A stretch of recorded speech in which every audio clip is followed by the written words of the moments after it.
2వ అధ్యాయం. అయితే మీరు చీకటిలో నుండి ఆశ్చర్యకరమైన తన వెలుగులోనికి మిమ్మును పిలిచిన వాని గుణాతిశయములను ప్రచురం చేయ నిమిత్తము ఏర్పరచబడిన వంశమును రాజులైన యాజక సమూహమును పరిశుద్ధ జనమును దేవుని సొత్తైన ప్రజలు చేసుకున్నాడు. ప్రియులారా, మనం దేవుని సొత్తు. ఆయన మన దేవుడయ్యాడు. ఇప్పుడు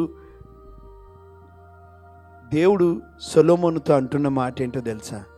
నా పేరు పెట్టబడిన నా జనులు, నా పేరు పెట్టబడిన నా జనులు. వాళ్ళు చేయాల్సింది ఏంటో తెలుసా? If you want to see revival, మన జీవితాల్లో, మన కుటుంబాల్లో, మన సంఘాల్లో ఉజ్జీవము చూడాలంటే ప్రియులారా, మొట్టమొదటి దేవుని ప్రజలుగా మనం ఏం చేయాలో తెలుసా? మొట్టమొదటిది, నా పేరు పెట్టబడిన నా జనులు తమ్మును తాము తగ్గించుకోవాలి. We should humble our self. మనల్ని మనం తగ్గించుకోవాలి. ప్రియులారా, వింటున్నారు? ఈరోజు మన వ్యక్తిగత జీవితంలో ఉజ్జీవం పోయింది. మన కుటుంబాల్లో సమస్యలు ఉన్నాయి, ఇరుకులు ఉన్నాయి, ఇబ్బందులు ఉన్నాయి, అప్పులు ఉన్నాయి, ఆవేదనలు ఉన్నాయి, వివిధ రకాల సమస్యలు చిక్కుపడ్డాం, కన్నీరు గారుస్తున్నాం. సంఘములో ఉజ్జీవం లేదు. It has become dry place. సంఘంలో ఉజ్జీవం లేదు. ఒక పాస్టర్ గారు అన్నారంట, ఒక ఆయన దగ్గరికి పోయి చర్చ్కి వస్తలేడంట. ఆయన చర్చ్కి రాకపోతే అడిగినంట, బ్రదర్ ఎందుకు వస్తలేవు అంటే ఆయన అన్నాడంట, every Sunday it is raining brother, ప్రతి ఆదివారం వర్షం కురుస్తుంది అన్నాడంట. అప్పుడు పాస్టర్ గారు అన్నంట, బట్ ఈ చర్చ్ బిల్డింగ్లో there is dry, church is dry only అన్నాడంట. అప్పుడు ఆయన అంటే, yes it is true, church is dry. ఆరిపోయిన స్థితిలో ఉంది, ఎండిపోయిన స్థితిలో ఉంది. ప్రియులారా, చర్చ్లో ఈరోజు కావాల్సింది, వ్యక్తిగతంగా మన కుటుంబాల్లో, సంఘంలో కావాల్సింది ఏంటో తెలుసా? ప్రార్థన. అయితే మొట్టమొదటి స్టెప్, దేవుడు మనల్ని ఉజ్జీవింపజేయాలంటే we should humble our self. మనల్ని మనం తగ్గించుకోవాలా. ప్రియులారా, గర్వం తగదు మనకి. దేవుని దగ్గరకు వచ్చినప్పుడు మన పదవులు, మన ఉద్యోగాలు, మన జీతాలు, ఇంకేమైనా కావచ్చు ప్రియులారా. Maybe you are a rich man, rich woman, చాలా ధనవంతుడు, but still we should humble our self. తగ్గించుకోవాలి. ప్రార్థనకు ఎవరు వస్తారో తెలుసా ప్రియులారా? తగ్గింపు కలిగినట్టు. తగ్గింపు ఏంటో తెలుసా? ప్రభువా, నువ్వు తప్ప మాకు ఇంకొక దిక్కు లేదు, నువ్వు తప్ప ఇంకొక ఆధారం లేదు. తగ్గించుకుంటారు ప్రియులారా. యోషపాతు జీవితంలో యుద్ధం వచ్చేసారు, అందరు చుట్టుముట్టేసారు. యోషపాతు ప్రార్థన నాకు చాలా ఇష్టం అనిపిస్తుంది. ప్రభువా, ఆ గొప్ప సైన్యంను ఎదిరించడానికి మాకు శక్తి చాలదు. We are helpless, we are useless. ప్రభువా, మేమేం చేయలేం, హెల్ప్లెస్, మాకు ఇంకా ఏమి చేయలేని స్థితి. రెండోది ఏమన్నారు? ఏం చేయాలనో దిక్కు తోచట్లేదు. మూడోది అన్నారు, నీవే మాకు దిక్కు. పిల్లరా, ఎవరైతే దేవా నువ్వే మాకు దిక్కు అని అనుకుంటారో వాళ్ళు ప్రార్థన కొరకు తమను తాము తగ్గించుకుంటారు. ప్రైజ్ ద లార్డ్, హల్లెలూయా. నేను ప్రార్థన చేయను బ్రదర్ అంటే నీకు గర్వం ఉంది అని అర్థం. ఎందుకో తెలుసా? ప్రార్థన ప్రభు మీద ఆధారపడడం. నేను ప్రేయర్ చేయనంటే ఐఎమ్ ఇండిపెండెంట్ అంటున్నావు. నేను ప్రార్థన చేస్తానంటే ఐఎమ్ డిపెండెంట్. నేను ప్రభు మీద ఆధారపడుతున్నాను. ప్రభు నాకు కావాలి. మన పిల్లలు మన మీద ఆధారపడతారు, అన్నిటికీ ఆధారపడతారు. ఫీజుకి, పెన్సిల్కి, చిన్న చాక్లెట్ కూడా ఆధారపడతారు. మమ్మీ వాళ్ళు అడగడానికి సిగ్గుపడరు కదా. They will humble themself. ఎప్పుడు తగ్గించుకుంటారు. Please mummy, please daddy, please please please కదా. కొన్నిసార్లు పిల్లలకి మనం ఏదన్నా మాట చెప్పినామనుకోండి, ఎంత గట్టిగా పట్టుకుంటారో తెలుసా వాళ్ళు. మన పిల్లోడు వచ్చిండు అనుకోండి, మన దగ్గరికి వచ్చి డాడీ నాకు బ్యాట్ కావాలా, బాల్ కావాలి, లేకపోతే ఇది కావాలా, అది కావాలని అడుగుతారు. అడిగితే మనం చాలా బిజీగా ఉంటాం, వాడిని మాట అంత పట్టించుకోము కూడా కొన్నిసార్లు. సరే రేపు ఇప్పిస్తే సాయంత్రం అంటాం, జస్ట్ క్యాజువల్గా అంటాం. వాడు రాత్రి వస్తాడు, వచ్చి మళ్ళీ అడుగుతాడు, తగ్గించుకొని అడుగుతాడు, రేపు రాత్రి ఇప్పిస్తాను నువ్వు గుర్తుందా అంటాడు. అరే గుర్తుందిరా, పోయి పండుకుపో అంటాం. ప్రొద్దున్నే లేస్తాడు, ముందే కూర్చుంటాడు, అక్కడికి చూస్తుంటాడు. ఏంటిదంటే ఈజ్ రిమైండింగ్ అస్, గుర్తుందా సాయంత్రం ఇప్పిస్తానన్నా. మళ్ళీ వస్తాడు, డాడీ ఈరోజు సాయంత్రమే కదా నువ్వు ఇప్పిస్తానది. అరే అవునరా ఇప్పిస్తాను, స్కూల్ పోయి రాగానే బ్యాగ్ పడేస్తాడు. బ్యాగ్ పడేసి డాడీని చూస్తుంటాడు. Daddy A time 5 or 6? He'll humble himself to ask again and again, again and again, again and again. ప్రియులారా, తగ్గించుకుంటారు, మాటికి వస్తారు. యేసయ్య ఒక మాట చెప్పండి, మీరు విసుకక నిత్యము ప్రార్థన చేయుచుండవల్లని ఆయన ఒక ఉపమానం చెప్పిండు. ఒక పట్టణం ఉంది, ఆ పట్టణంలో ఒక న్యాయాధిపతి ఉన్నాడు. ఆ న్యాయాధిపతి అన్యాయాధిపతి, ఆయన స్థానమేమో న్యాయాధిపతి స్థానంలో ఉన్నాడు, కానీ ఆయన అన్యాయం చేసేటటువంటి వ్యక్తి. ఒక విధవరాలు వచ్చింది, తనకు అన్యాయం జరిగింది, శత్రువు చేత బాధింపబడుతుంది.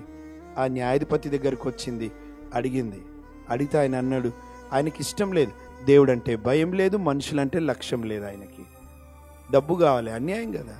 విధవరాలు ఇచ్చుకోలేదు, మాటికి వస్తుందంట, మాటికి వస్తుంది.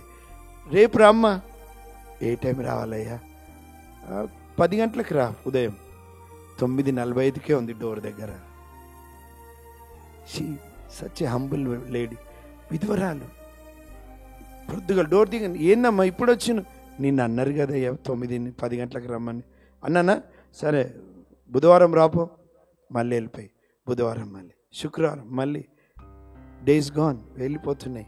చివరికి అన్న మాట ఏంటో తెలుసా? అన్యాయాధిపతి అయిన న్యాయాధిపతి అనుకున్నాడు, ఈమె మాటికి వచ్చి నేను న్యాయం చేసేస్తే ఇంకా. హల్లెలూయా. యేసు ఏమంటాడు తెలుసా?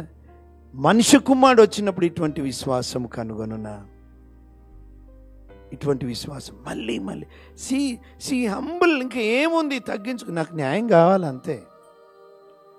సిగ్గు లేదు, ఇంకా బాధ లేదు, ఇంకా ఈ సిగ్గు ఎన్నిసార్లు పోవాలని ఏం లేదు. హంబుల్. ప్రియులారా, మనల్ని మనం తగ్గించుకోవాలా. ప్రభు సన్నిధికి వచ్చినప్పుడు మొట్టమొదట లెట్స్ హంబుల్ అవర్. ప్రభా, నువ్వే మాకు దిక్కు నాయన, నీవే మా ఆధారం.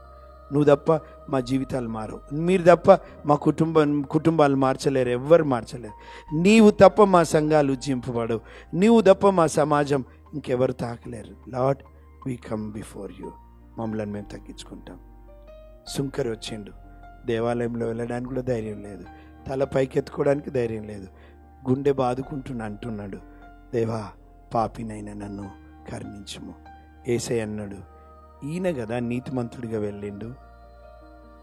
When ever we come to the Lord, ప్రియులారా, whenever we come to the Lord, ఎప్పుడైతే మనం దేవుని సన్నిధికి వస్తామో, whenever we come to the Lord, we should humble our self. That's all.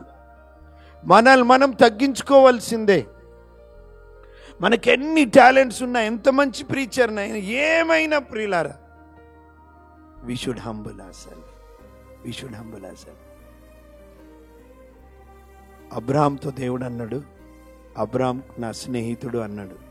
స్నేహితుడు అంటే ఎట్లుండాలి? ఇంకా ఫ్రెండ్ అన్నాడు కదా, ఇక చాలా క్యాజువల్గా మాట్లాడాలా. ఫ్రెండ్ అన్నాడు కదా అని.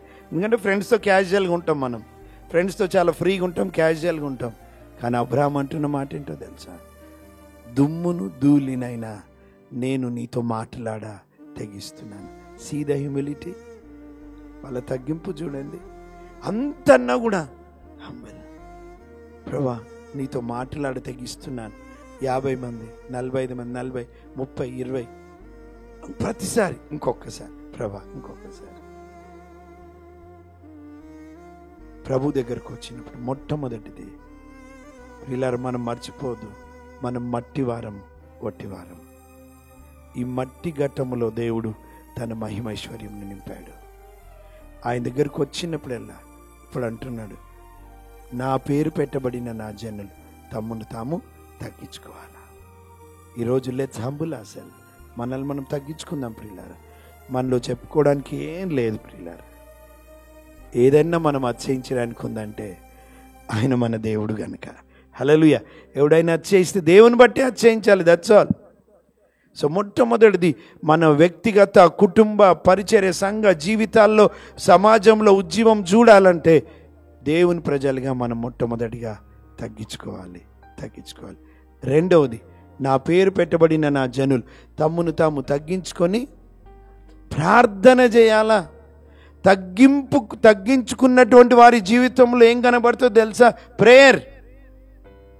The first thing we should humble our self, second we should ప్రే. ప్రియులారా, ఈరోజు సాతానుడు ఎక్కడ దెబ్బ కొట్టిండో తెలుసా? మన వ్యక్తిగత కుటుంబ సంఘ పరిచర్య జీవితంలో సాతానుడు ఎక్కడ దెబ్బ కొట్టిండంటే ఆన్ ప్రేయర్ లైఫ్ మీద దెబ్బ కొట్టిండు వాడు, మన జీవితాల మీద. చాలా పరీక్ష చేసుకోండి. ప్రార్థన లేదు మన జీవితంలో. ఉన్న కొన్నిసార్లు నామకార్థంగా చేసుకుంటూ వెళ్ళిపోతున్నామేమో.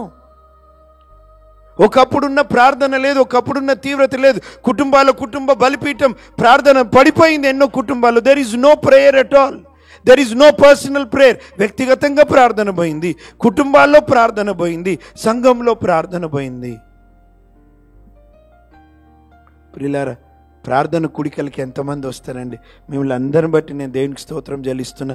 మేబీ రానోళ్ళు చెడ్డోళ్ళు అనట్లేదు, వాళ్ళు ఏ పరిస్థితుల్లో ఉన్నారో తెలియదు. ఉద్యోగరీత్యా వాళ్ళు ఎటు పరిస్థితుల రీత్యా దేవుడు వారికి కూడా సహాయం చేయను గాక. But I'm happy you are here. మీరు ఇక్కడ వచ్చారు, మిమ్మల్ని బట్టి దేవునికి స్తోత్రం చెల్లిస్తున్నా. ప్రార్థన చేయాలి. ఉజ్జీవం రావాలంటే ప్రియులారా, మొదటిది దేవుని ప్రజలు తగ్గించుకోవాలా, రెండవది ప్రార్థన చేయాలి. There is no short cuts for revival. ఇక ఉజ్జీవానికి వేరే షార్ట్ కట్స్ ఏం లేవండి. మనం ప్రార్థనకి మనల్ని మనం అప్పగించుకోవాలి. Praise the lord.